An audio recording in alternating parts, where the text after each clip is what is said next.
नहीं है, आप तक हम जरूर पहुंचेंगे। बीजेपी से डॉक्टर राम सागर सिंह है, इस पूरे मामले को किस तौर पर देख रहे हैं, क्योंकि घटनाएं बढ़ रही हैं और अभी यशवंत सिंह जी ने कहा कि तरारी में भी एक बात सामने आ गई है, गांव से लेकर शहर तक संक्रमित हो रहे हैं और मतांतर और धर्मांतरण के खेल को बढ़ावा मिल रहा है। यह हमें मालूम है, प्रशासन को भी मालूम है, लेकिन यह रुक नहीं रहा।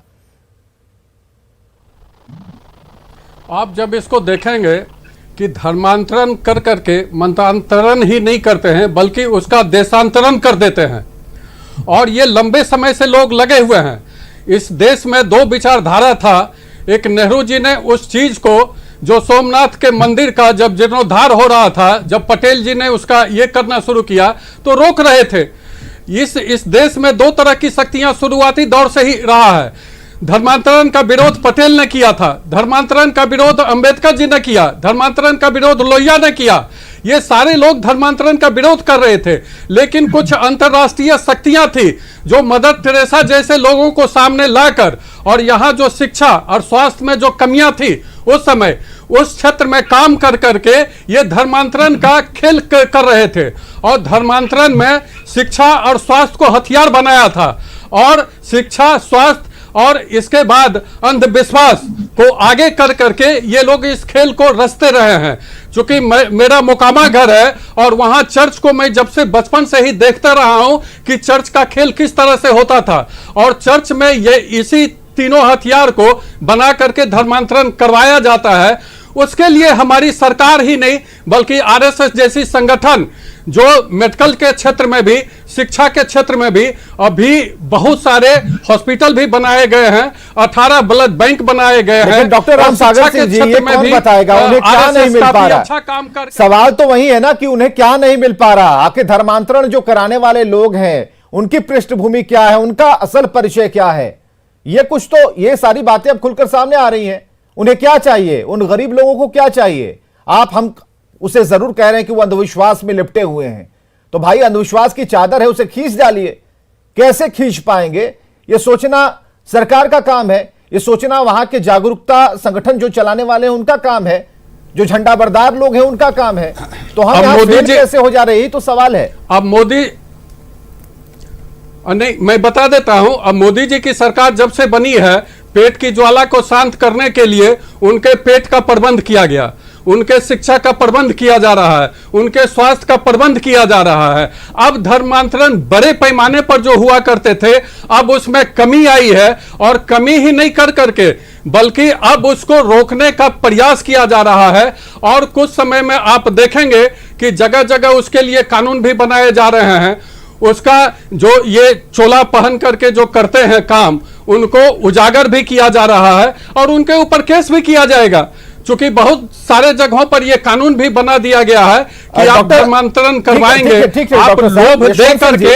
यशवंत सिंह जी, 2014 के बाद क्या आप लोग सुपर फास्ट ये लोभ दे करके पहले जो आपकी गाड़ी थी वो डीएमयू की तरह चल रही थी?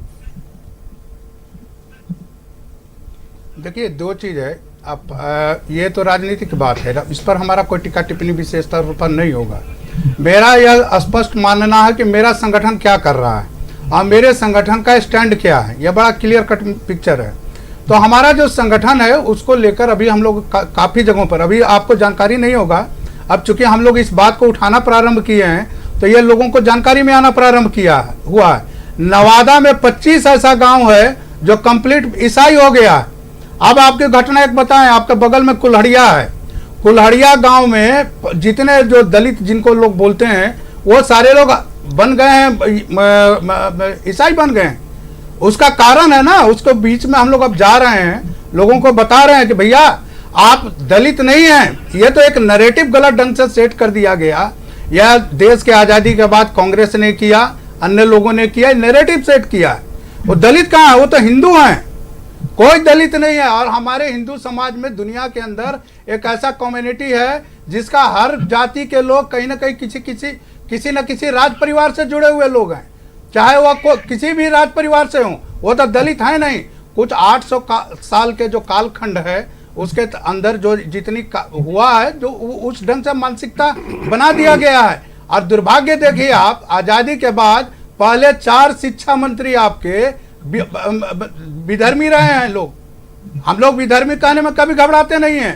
पर प्रथम जो एजुकेशन मिनिस्टर थे हिंदुस्तान का, वह देश के भी नहीं थे। इन चीजों पर तो चर्चा होना चाहिए, जो आज तक चर्चा नहीं होता है। पहला शिक्षा मंत्री भारत का भारतीय नहीं था, वह व्यक्ति बाहर से थे, उनको शिक्षा मंत्री बनाया गया। दूसरी, अभी हम लोगों ने मांग किया है कि जो मैकाले के टाइम से, मैकाले जिस समय से हिंदुस्तान के अंदर आए, एजुकेशन पॉलिसी बनाया, या फिर 1860 के बाद वो सीआरपीसी आईपीसी बनाया, उनको भी भंग करना चाहिए और नए ढंग से सारी चीजों को करना चाहिए और उससे लोगों के बीच में लेके जाना चाहिए। यशवंत सिंह जी, जो काम हम लोग कर रहे हैं, हिंदुओं को जगाने का काम कर रहे हैं और जागरण मंच की तरफ से ये सब काम किए जा रहे हैं। डॉक्टर राम सागर सिंह जी, जब ये आपका सवाल जब हमने इनसे पूछा तो यशवंत सिंह ने कहा कि भाई ये देखिए, ये पॉलिटिकल बातें हैं, इससे कोई मतलब नहीं है, हमारा संगठन क्या करता है उसकी पिक्चर बिल्कुल क्लियर है, हम किस स्टैंड पर रहते हैं। हमें जरा ये बताइए कि अभी भी